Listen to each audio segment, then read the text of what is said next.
Okay, now it's time to make a pictogram. Okay, look at the picture. This is the fruit and vegetables that are left over from snack time. And I'm going to make a tally chart first, and then we're going to turn our tally chart into a pictogram. Okay? So the first thing I'm going to do is I'm going to tally and count my bananas. So as always, I will tick, then tally.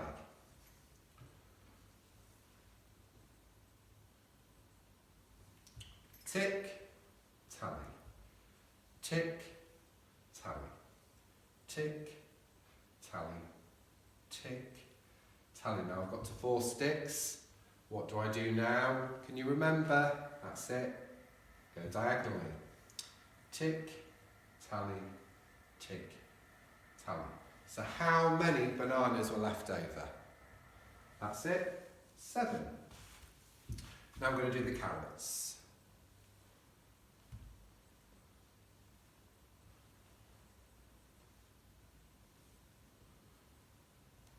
How many carrots were left over?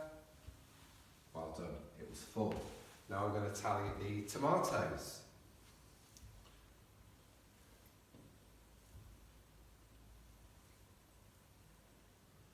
How many tomatoes were left over?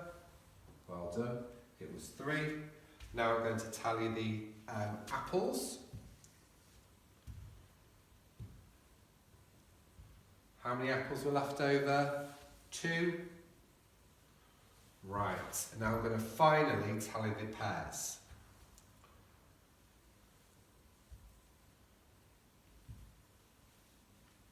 One more. So how many pears were there?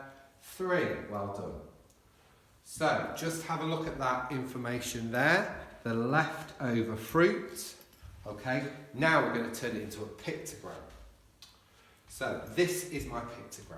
Okay.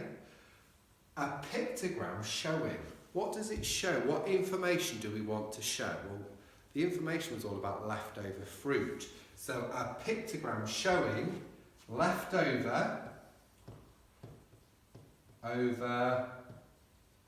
fruit, and there were some vegetables as well, wasn't there? Fruit and vegetables.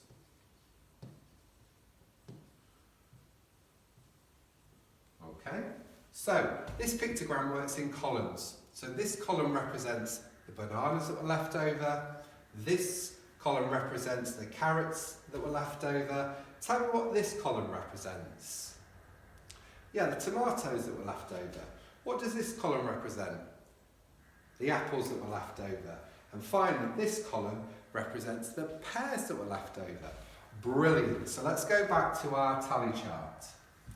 So, how many bananas were left over? Let's have a look. There were 7. So I need to put 7 onto my pictogram. Now, where shall I start with my first picture?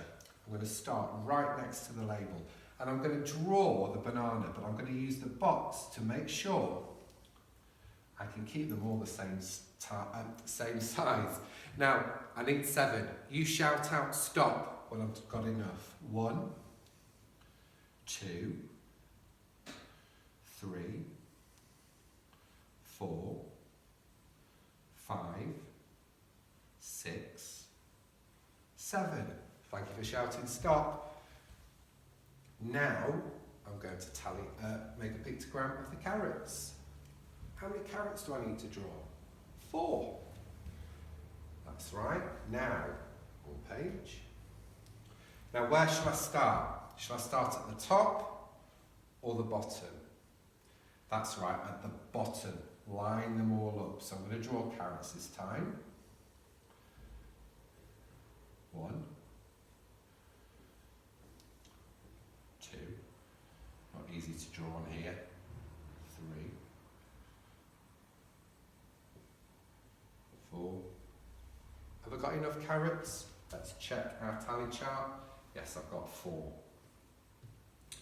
Now I'm going to do tomatoes. How many tomatoes am I going to do? 3.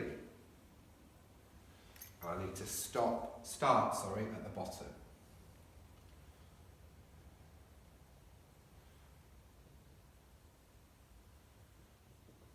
hear you all shouting stop, because there were 3 tomatoes left. How many apples were left? Can you remember how many apples have I got to draw? That's it. If I look at my apple row, 2. So I'm going to draw 1, 2. Those are my apples. And look, I'm using the squares to make sure I keep my pictures the same size. So the pear, how many pears? Can you remember how many pears were left over? Let's look at our tally chart. Bottom row, there were 3. So I'm going to draw 3 pears.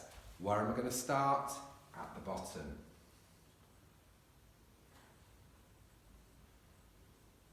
2, 3. 3 pairs, okay? So now my pictogram shows how much fruit and veg were left over. Now, if I was going to make this really clear, I would colour them in, and that would make it even clearer, because a pictogram should be as clear as possible. Now, you're going to do that, but you can't copy mine, because your picture is different. You've got a different number of fruit and veg left over, okay? So the first thing you've got to do is make a tally chart, and then your pictogram, okay? It's in your maths booklet. Can't wait to see emails of pictures of your fantastic tally charts and pictograms.